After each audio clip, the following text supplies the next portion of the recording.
Bismillahirrahmanirrahim. Assalamualaikum warahmatullahi ta'ala wabarakatuh. Alhamdulillahirabbil alamin wa sallallahu ala sayyidina Muhammadin wa ala alihi washabihi wasallam. Amma ba'du. Salah satu permasalahan yang lebih besar daripada ijazah palsunya Jokowi adalah kasus KM50. Ini sebetulnya sudah lama ingin saya bahas, cuman menunggu momen yang tepat saja. Nah, Jokowi itu kan di dalam mempertahankan ijazah palsunya sampai melaporkan Roy Suryo dan kawan-kawan, salah satu alasannya itu karena sudah menurunkan popularitas, katakanlah demikian ya, atau sudah menghancurkan martabat begitu, meskipun dia orang kampung. Tapi di dalam permasalahan KM50 ini, Jokowi tidak berani berbicara apa-apa.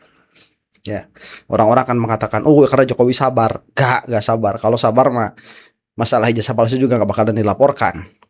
Nah, ini sebuah hal yang menarik. Jadi tuduhan yang lebih kejam, katakanlah demikian dulu ya, kalau itu tuduhan, daripada ijazah palsu, kok dibiarkan. Nah, coba lihat sekarang ya, permasalahan permasalahan ijazah palsu itu. Tatkala dia dilaporkan oleh Jokowi, akhirnya kan banyak permasalahan terungkap di situ. Mulai dari spesimen yang diberikan kepada KPU yang tanda tangan legalisirnya tidak ada tanggalnya. Kemudian kemarin Gadaja Adam, terlepas itu adalah encrypted security atau bukan, itu pun jadi terungkap dan lain sebagainya. Coba bayangkan bagaimana kalau Jokowi ini mempermasalahkan dia dituduh sebagai seorang pembunuh, kemudian ini dilaporkan kepada kepolisian. Nah, itu akan menjadi sebuah strategi yang tidak menarik untuk Jokowi ya. Jadi dia akan mengungkapkan bagaimana sebetulnya permasalahan KM50 ini, karena memang mau tidak mau harus ada yang bertanggung jawab, dan yang sering dibahas di sini adalah siapa? Joko Widodo. Nah, saya mungkin ini akan beberapa seri ya mempermasalahkan KM50, karena mungkin waktunya juga sudah agak bagus, sekarang sudah agak muncul lagi. Terus salah satunya di langkah update ini oleh Pak Munarman kalau tidak salah namanya, yang akan kita bahas ini. Nanti beberapa video ke depan insya Allah kita juga akan bahas perkataan dari Habib Rizik, kemudian dari orang tua korban itu sendiri, yang mana sampai sekarang dituduh pembunuh pun Jokowi itu diam. Bukan karena sabar, bukan. Karena kalau ini sampai dilaporkan akan terungkap begitu, sedikit banyaknya ya. Nah, kita mungkin nunggu si Listio Sigit lengser. Makanya si Listio Sigit kan lengser tuh. Ini kita akan saksikan dulu pemanasan ya. Kita mulai agak serius nih. Agak serius, lebih serius daripada ijazah palsu. Memang ijazah palsu itu bagus, dia sebagai pintu.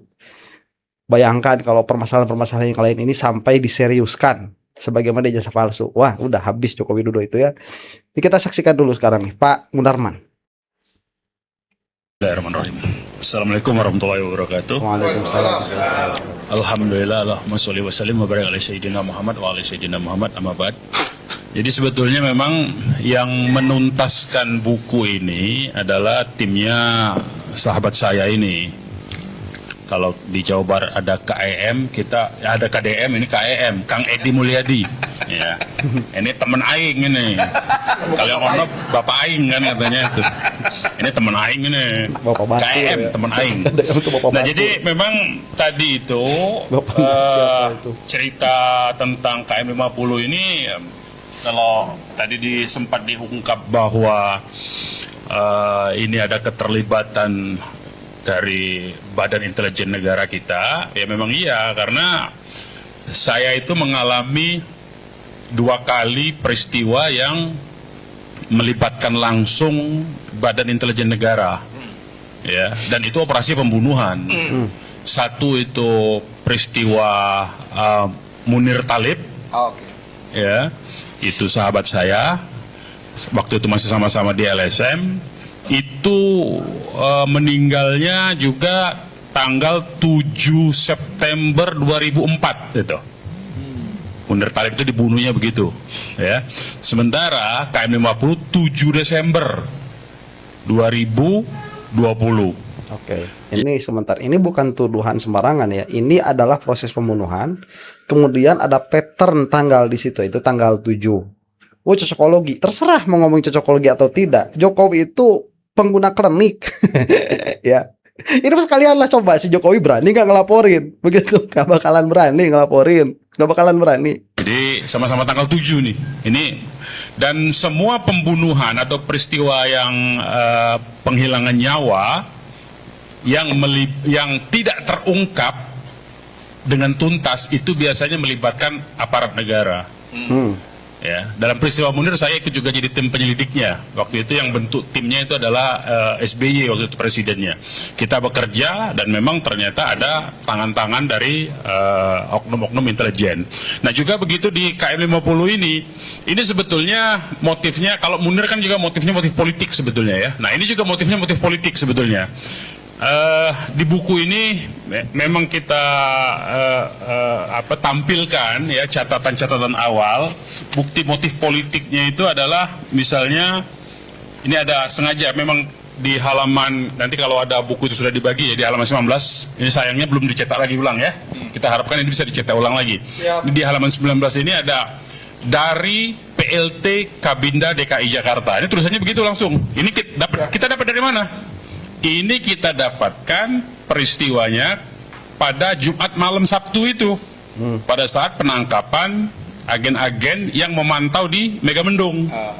Ini dari handphone dan dari komputernya, dia bawa laptop tuh. Jadi tadi yang dikatakan oleh KEM tadi ya, Kang Edi Mulyadi tadi ya. Jadi ada drone tadi, kemudian pengawalan di anak-anak yang ngawal di Megamendung, menyergap pada saat drone-nya tutup, drone turun, disergap kan ketahuan bego sebetulnya. Pakai drone-drone itu sebetulnya gampang itu, disergapnya itu. Karena kita tunggu aja dia di mana turun, situ orangnya pengendalinya. Langsung diambil, begitu dibawa ke pos, semua data HP dan data di dalam laptop mereka itu diambil sama anak-anak kita. Nah, inilah kemudian kita dapatkan. Saya ambil contoh ya. Ini laporan nih. Laporan dari PLT Kabinda DKI, tembusan. Yang terhormat 1 deputi, 2 kabin, deputi 9 kabin, direktur 21, direktur 22. Halamannya Pak? Itu beda, yang ini beda. Yang halaman 19, kalau di buku halaman 19. Halaman 19, coba. Buku halaman 19. Halaman 19, coba. Cari halaman 19. Halaman 19. Terus, halaman 19. Ada itu. Baik, maka ini tuduhan bukan sekedar tuduhan ya. Tuduhan ada datanya, berlandaskan fakta. Makanya sekali lagi saya katakan, si Jokowi tidak akan pernah melaporkan hal ini. Padahal tuduhannya kurang berat. Bagaimana ya? Pembunuh. Terus bawahnya ini yang dalam kotak. Nah, ini yang dalam kotak ini. Nah, ya. Nah, ini kita dapatkan dari handphone ini, ya. Itu di depan sudah ada ya. Saya bacakan saja. Perihal laporan Bangsit. Bangsit itu apa? Perkembangan situasi. Ya. Wilayah DKI Jakarta, Jumat 4 Desember. Ini peristiwa pas kejadian nih. Jumat 4 Desember 2020 hingga pukul 11 siang. Ini sebelum ditangkap nih. Ya. Ini yang di bawah nih. Izin melaporkan karena ini kan kepala BIN-nya ya, ke PLT kepala BIN Jakartanya, bukan yang bekerja di lapangan. Tapi kan ini ditembusannya ada masuk di HP mereka. Bangsit wilayah Provinsi DKI Jakarta Jumat 4 Desember 2020 hingga pukul 11 bagi berikut. Lain-lain. Renggiat Masjol. Apa dia lah istilahnya itu? Rencana kegiatan masyarakat Jolnya nggak ngerti saya ya. Hari Jumat 4 Desember 2020. Pukul 11. Unjuk rasa oleh Aliansi Mahasiswa dan Pemuda Jakarta Ampera di Balai Kota DKI Jakarta dan Gedung DPRD DKI Jakarta diikuti 25 orang. Dipimpin SAD Putra, tuntutan meminta Anies Baswedan mundur dari jabatannya karena tidak tegas dan gagal dalam penanganan pandemi COVID-19. Ya, tuh. Itu aliat pertama laporannya. Laporan kedua.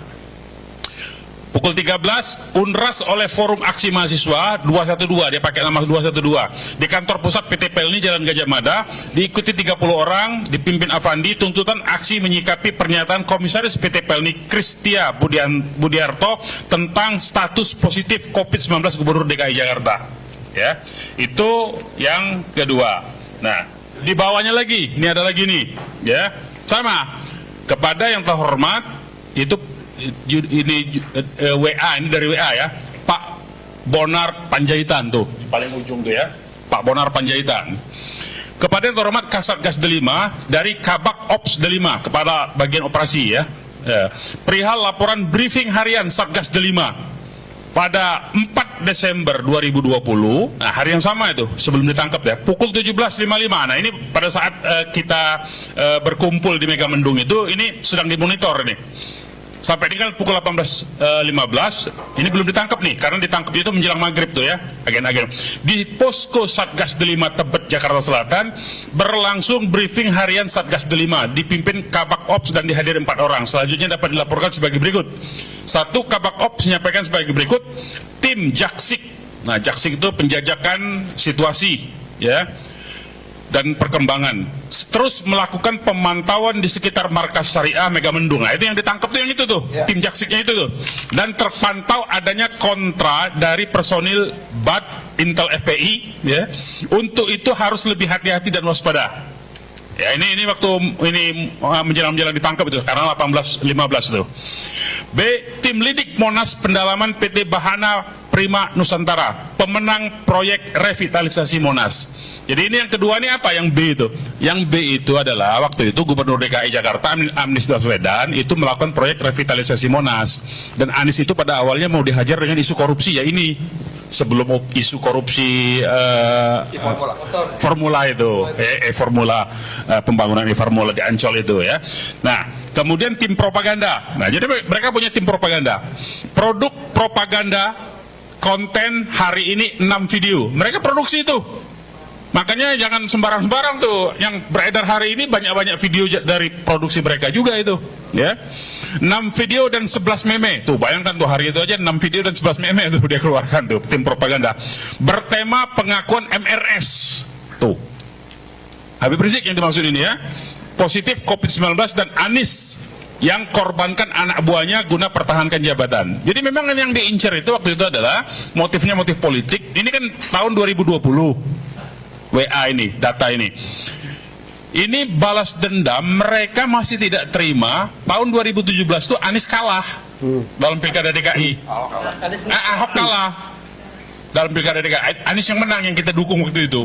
Nah, mereka masih tidak terima. Jadi terus-menerus mereka melakukan upaya untuk balas dendam itu sebetulnya. Dan mereka menganggap umat Islam itu ancaman. Ternyata kalau umat Islam itu bersatu, bisa mengalahkan mereka. Padahal kan duitnya banyak sekali itu. Baik, betul itu ya. Nah, sebentar. Ini masalah sakit hati begitu ya. Ternyata mereka yang sakit hati, sehingga apa ya, mereka itu kan tidak bisa menerima kenyataan nih. Jadi tatkala Anies menang, Ahok kalah, mereka tidak bisa menerima kenyataan. Kemudian mereka sakit hati dan melihat bahwa Islam itu adalah ancaman. Nah, sekarang kita banyak mengkritisi siapa, Jokowi, mengkritisi siapa itu Gibran, mengkritisi Prabowo juga. Itu mereka suka menganggap kita itu sakit hati begitu, karena mereka itu ya proyeksinya demikian ya, psikologi of projectionnya demikian. Mereka itu memproyeksikan apa yang ada di dalam diri mereka kepada kita. Padahal kalau saya pribadi yang nggak ada sakit hati itu. Kalau ini masalahnya bukan urusan sakit hati, ini masalahnya urusan bad governance begitu ya, tidak adanya good governance, itu permasalahannya. Nah, kalau mereka mah ya memang tidak mau Islam bersatu itu. Tanya kenapa setelah Jokowi memimpin selama 10 tahun, pergerakan organisasi Islam itu menjadi semakin melemah. Mereka disokong oleh taipan-taipan yang sampai sekarang masih berkuasa itu. Nah, itu yang mereka khawatir kalau umat Islam ini bersatu. Jadi karena itu mereka terus-terusan selama periode antara 2014 sampai dengan 2024 itu terus-terusan harus menghancurkan kekuatan dari umat Islam. Jangan sampai umat Islam itu bersatu. Makanya diadu terus dengan meme-meme, dengan video-video macam-macam.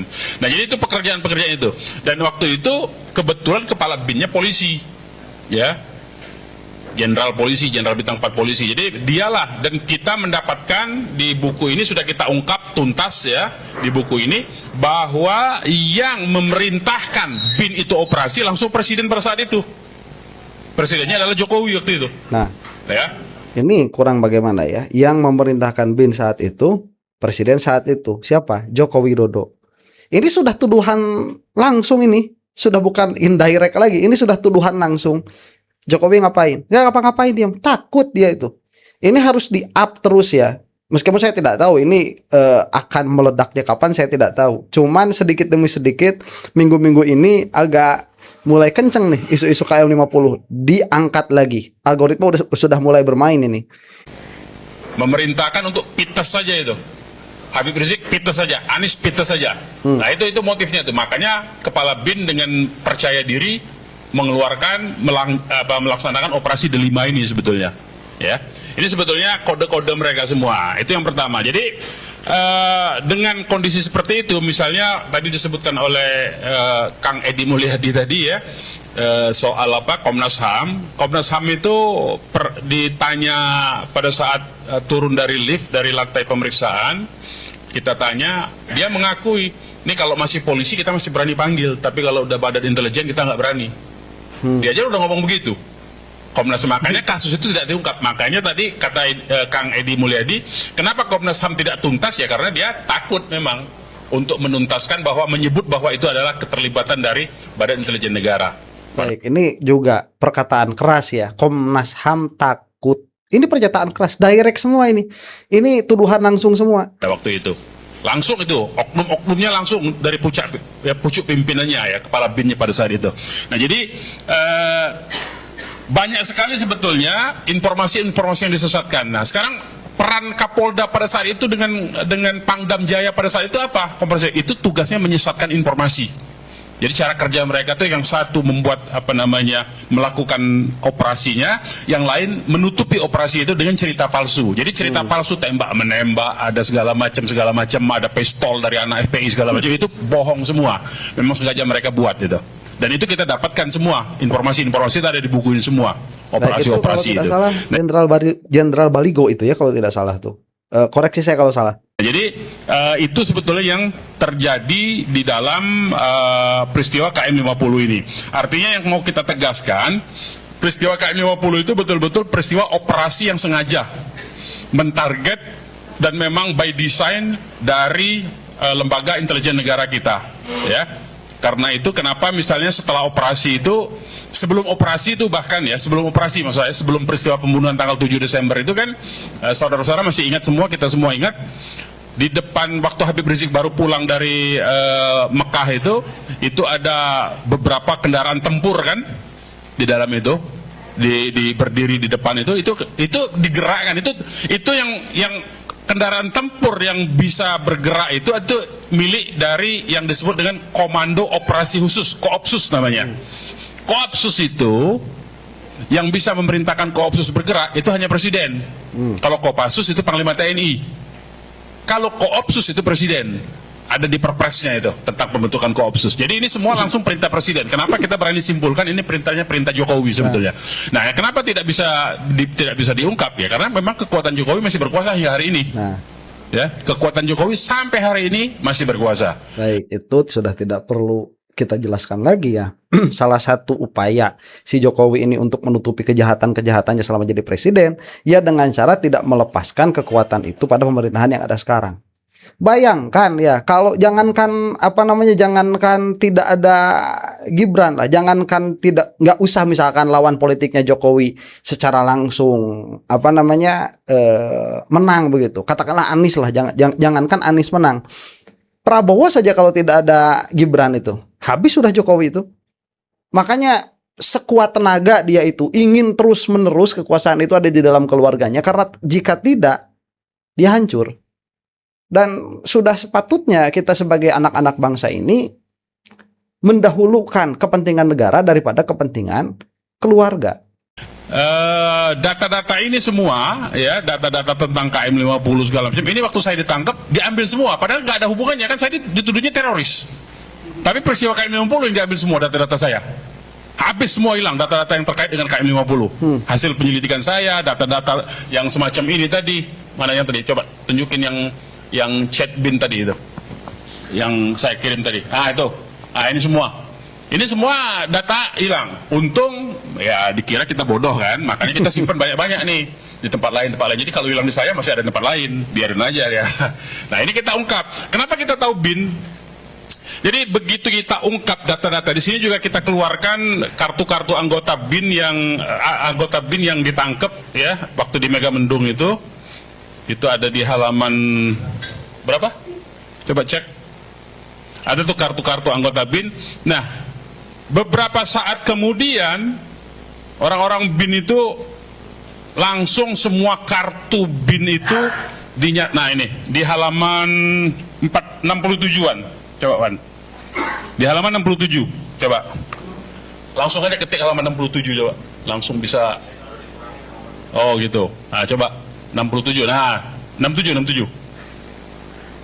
68. Nah, ini. Nah, ini kartu BIN ini. Ya.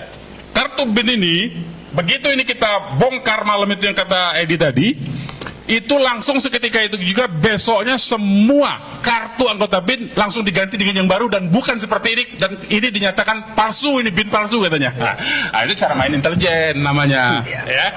Begitulah cara kontra intelijennya. Ya, jadi ini kartu-kartu begini, ini sekarang nggak pakai begini lagi. Jadi bayangkan BIN harus mengeluarkan ekstra dana yang untuk mengantisipasi melakukan kontra intelijen ini. Ini kartunya kita bongkar pada malam itu juga, ya. Dan dinyatakan ini bukan, ini palsu. Kartu BIN bukan begini, dia bikin kartu baru sudah. Sudah ada kartu baru, bukan yang begini. Nah, itu mirip kayak ijazah palsunya Jokowi ya. Tatkala banyak sekali bukti yang menunjukkan Jokowi itu ijazahnya palsu, yang ke depan langsung siapa? UGM. Nah, kalau UGM-nya udah bilang asli mau ngapain? Kan begitu pola pikir mereka itu. Ya, permainan intelijen juga sama pada akhirnya. Nah, ini kalau misalkan ini nih ada BIN, ganti aja udah kartunya begitu. BIN udah ngatain ini palsu, mau gimana? Nah, makanya tidak bisa tatkala tuduhan kita misalkan kepada ijazahnya Jokowi itu adalah ijazah palsu, kita itu memverifikasi kepada UGM. Tidak bisa, harus kepada lembaga yang adil, yang netral. Demikian pun ini ya itu bisa dibantah pernyataannya katakanlah BIN itu ya dengan apa? Dengan lembaga yang independen. Ini kalau misalkan sudah masuk pengadilan akan seru nih. Kalau misalkan masuk salah satu permasalahan inti saja ya, menggeser ijazah palsu, wih ini akan lebih seru ini. Itu cara permainannya begitu. Jadi kalau kita gampang ditipu ya ketipu kita. Nah, karena kita nggak gampang ditipu, kita nggak begitu aja percaya kan. Nah, hal-hal yang demikian itu sering terjadi sebetulnya, termasuk sebetulnya cara-cara yang seperti ini, menipu, membongkar, mengganti kartu, itu dilakukan oleh Israel sebetulnya dalam operasi-operasi di Gaza maupun dalam operasi terhadap Iran itu. Cara-cara perang propaganda itu dilakukan oleh Israel sebetulnya, oleh Mossad gitu ya. Nah, kalau di Indonesia agen Mossad itu banyak tuh. Cuman tidak ada yang mengantisipasi. Jadi sebetulnya di Indonesia ini nggak ada yang benar-benar teroris itu, nggak ada. Dalam konteks pejuang Islam yang ideologis tuh. Teroris mungkin ada ya. Kenapa teroris ada? Ya, teroris itu kan ngawur-ngawur dia biasanya. Kalau teroris itu ngawur pasti, sembarangan dia. Ngebom di pasar lah, ngebom di masjid, ngebom di tempat-tempat umum yang sasarannya nggak jelas. Nah, itu teroris memang itu. Kalau itu. Ya, itu bisa juga operasi intelijen juga ya. Ya, biar dana terus ngucur tuh. Bisa juga. Saya ini loh bergerak di Islam, masyarakat Islam, organisasi Islam. Mana teroris itu? Ya nggak ada juga. Nggak ketemu, saya satu orang pun nggak ketemu. Tapi tiba-tiba di sana ada beleduk begitu ya, bom tuh. Kalau lagi musim-musimnya udah ada katakanlah pengalihan isu ya, itu bisa juga dipiara sama intelijen.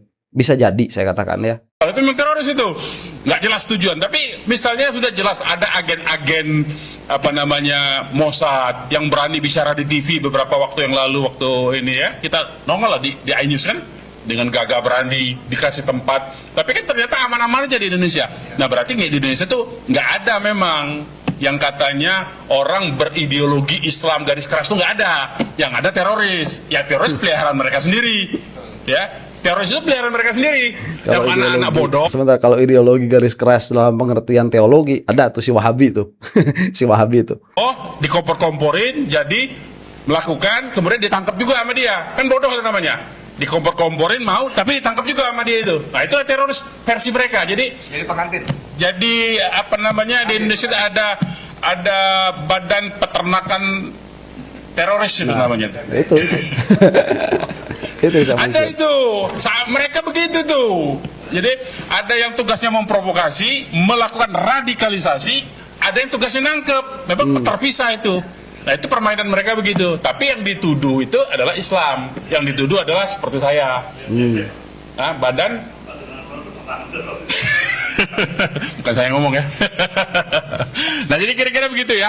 Jadi itulah pola permainannya sekarang. Penyesatan informasi itu banyak sering dilakukan oleh mereka, oleh lembaga negara ya. Nah, karena itu kita harus hati-hati ya, harus hati-hati betul dalam melakukan katakanlah dalam tanda petik perjuangan untuk membela orang-orang yang tertindas ini, yang terzolimi ini, supaya kita tidak gampang masuk di jebakan sebetulnya. Jadi Kang Edi Mulyadi ini ditangkap itu karena berulang-ulang menyiarkan tentang KM 50 sebelum dia ditangkap itu. Berulang-ulang tuh podcast sama saya soal KM 50. Habis itu dia datang sendiri ujuk-ujuk ke lokasi KM 50, dia cerai siar-siar begitu ya. Akhirnya memang waktu saya ditangkap ditanya dia, itu siapa yang dimulai kenapa dia, akhirnya kan yang ditangkap waktu itu dijadikan bukti semua produk podcastnya kan, akhirnya dibongkar. Jadi bukan karena IKN ya, selain IKN itu kan karena menyinggung Jokowinya juga. Jadi Jokowi itu memang bajingan tololnya memang luar biasa, itu udah jahat ya, sudah jahat bajingan tolol lagi kalau kata Rocky Gerung itu ya. Saya ngutip Rocky Gerung aja soalnya. Nah, cuman kekuasaannya besar ya, itu tidak bisa dipungkiri lah. Ya, secara syariat saja istidroj ya, mudah-mudahan tobat gitu ya. Kalau saya mah berharapnya si Jokowi itu tobat, saya berharapnya demikian. Jadi hal-hal yang demikianlah sebetulnya yang terjadi di negara kita, dan sampai hari ini belum pernah dimintain pertanggungjawaban karena kekuatan Jokowi ini memang masih luar biasa, dan dia sedang memainkan permainan untuk mendorong anaknya supaya jadi RI1 sebetulnya sekarang ini. Nah, kita sudah berupaya dalam konteks KM 50 ini untuk kita sudah buat laporan sebetulnya ke ICC. ICC itu lembaga internasional resmi, pengadilan pidana internasional. Dia berlokasinya di Den Haag ya, di Belanda. Jadi mudah-mudahan nanti komunikasi dengan ICC ini akan berlanjut. Sekarang ini masih dalam tahap verifikasi ya, bukti-bukti yang kita ajukan masih diperiksa. Mungkin nanti suatu saat akan ada tiba saatnya sebagaimana mantan presiden Filipina. Oke. Itu sudah habis ya, sudah selesai. Ya demikianlah ya.